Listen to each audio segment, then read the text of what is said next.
Good morning, everyone, and welcome to the Fiscal Philosophy YouTube channel. I consider myself to be a value oriented investor, and I happen to own shares of PayPal in my own value portfolio. PayPal is one of the more controversial companies that I own in my portfolio. They're down more than 30% in the last year.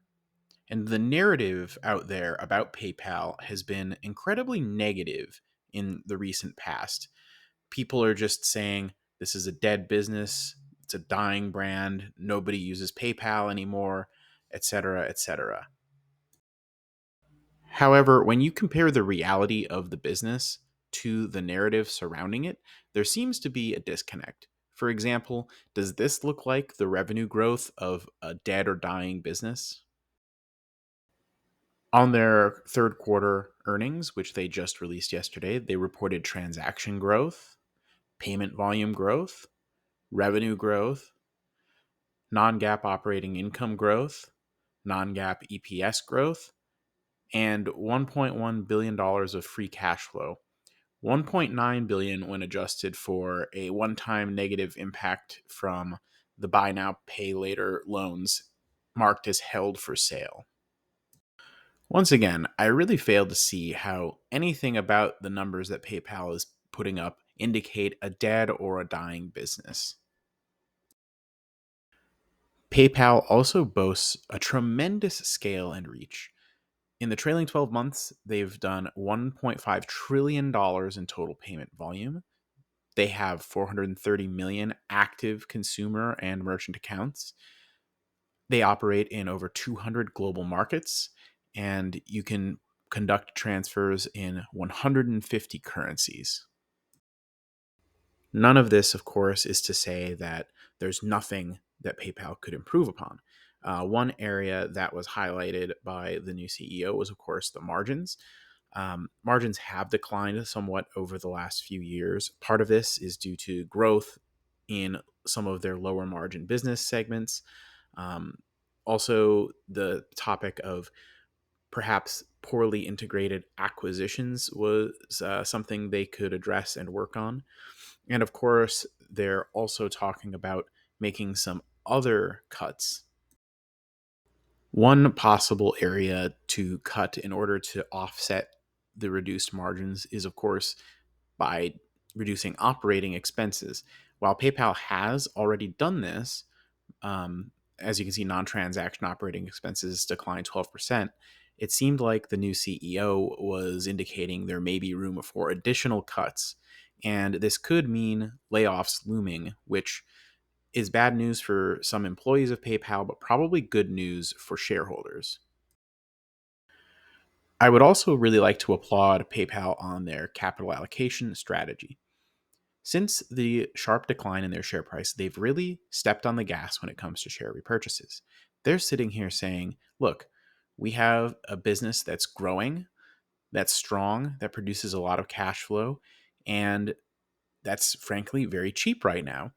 Let's take advantage of this opportunity to reward the shareholders that are sticking with us and buy back shares and lower that outstanding share count so that they can reap the rewards of that future growth. I really appreciate that shareholder focus from PayPal.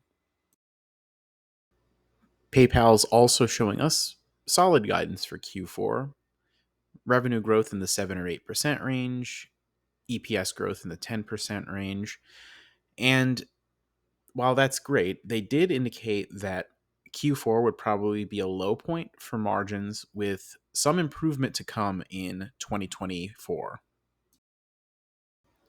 In addition to everything else, PayPal also has a pretty solid balance sheet. They have almost $20 billion in equity, which means their assets greatly outweigh their liabilities, and they even have more cash and equivalents than they have debt at the moment. There is what I would refer to as a weak buy consensus rating from financial analysts when it comes to PayPal stock. While I always take analyst priced forecasts with a grain of salt, I do think it's interesting to take a look and see what they may be modeling for with regards to the next 12 months for PayPal. The low analyst puts it at only $55, with the high analysts going to 126, the average is falling somewhere in the middle in the low 80s. I think this pretty well covers, some of the bull cases and some of the bear cases for PayPal, and I'll get into my own valuation shortly. As we head into my own valuation for PayPal, make sure you give a stone cold stunner to that like button. So, when it comes to my own valuation of PayPal, um, I personally like to apply a higher than normal discount rate because I think you have to factor in some additional margin of safety or give yourself a little something extra on top for taking the risk of buying individual stocks. If I wanted to do a 9 or 10% discount rate, I would just buy SPY or VOO, okay? But if I'm going to be doing the work of looking into individual companies and, monitoring those positions, listening to earning calls and that kind of thing, I got to factor in a little something extra. And this also gives me a little bit of buffer in case things don't go exactly the way I assume. It'll give me a cheaper price to pay for the stock. So it's twofold the reason for using the higher discount rate. I am, in the case of PayPal, giving credit to the tangible book value simply because they have a strong balance sheet. They have more cash than debt. I think that that's worth something as a shareholder. So I do give them credit for that. When it comes to their EPS growth, I think 7.5 or 8% is actually not even. I don't think they would even be happy with those being their numbers. And analysts expect much better numbers, at least over the next, say, 4 years. So I think that's a pretty conservative number. And that gets you to a fair value of almost $70. And frankly, I think that that's probably pretty reasonable. In fact, PayPal's probably really worth more than that today. But again, I don't think you can assume that everything goes amazingly well. You have to factor in, like, what if things don't go as well as expected, etc. In fact, you can even hammer this thing down to 6% growth on average, and you would still have more than a $60 fair value. Now, I personally have a cost basis right around $60. It's a bit less than the number shown here. So I'm pretty happy, right? Because at that price, if they only get, 6% growth on their bottom line, we still can expect a 12.5% annual rate of return on average. I'm pretty happy with a 12.5% return. But I think where the analysts are at, okay, I think they're probably assuming, 7.5, 8, even 9% growth, right? But they're probably using, a more standard 10% discount rate. Remember the analyst estimates that we looked at before? The mid-range on those estimates, like was in the low 80s. And so I think that, on whole, on the average, I think this is about where the analysts are at with their assumptions. But they're using a 10% discount rate in all likelihood, or something closer to that, versus me going with a slightly more conservative and steeper 12.5% discount rate. Now, again, my cost basis is even lower than this number with the more conservative assumptions. In fact, my cost basis is even less than this fair value estimate with even steeper conservative assumptions. Now, if you really think PayPal's a dying business and that their earnings and et cetera are going to be declining over the next few years, that's a whole different story. But I honestly think that narrative is just outright false on its face. I don't think PayPal has been producing the metrics, the numbers in their earnings calls. I don't think the numbers they've been showing us are the numbers of a declining or dying business in any sense.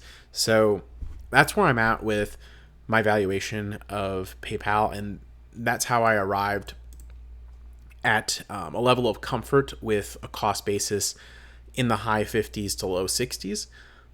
So make sure if you have shares of PayPal that you let me know down below how many shares you've got, what your cost basis is, and what you think the actual fair value of PayPal is today. Since my analytics show that a lot of my subscribers also watch Everything Money, I'll give you a snapshot of my assumptions in their stock analyzer tool.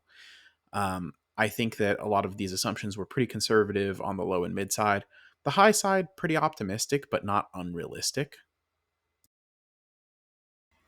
And when I click analyze, you can see that low and mid prices on the tool are pretty similar to what I got in the DCF calculator, with current price returns ranging from 13% on the low to 26% on my high assumptions. Keep in mind that this doesn't factor in the balance sheet, but I think it is fun to see what those current price returns would be based on my assumptions. If you all found this video enjoyable, insightful, or helpful in any way, it would mean a lot to me if you hit the subscribe button and helped me grow my audience. Also, make sure you like the video for the YouTube algorithm, hit the bell so you're always notified. Also, join us on Discord, link in the description, and catch me every Saturday night, 8 p.m. Eastern on Cashflow Kings Live, link in the description. Also, consider becoming a channel member if you want to do a little bit more to support the channel.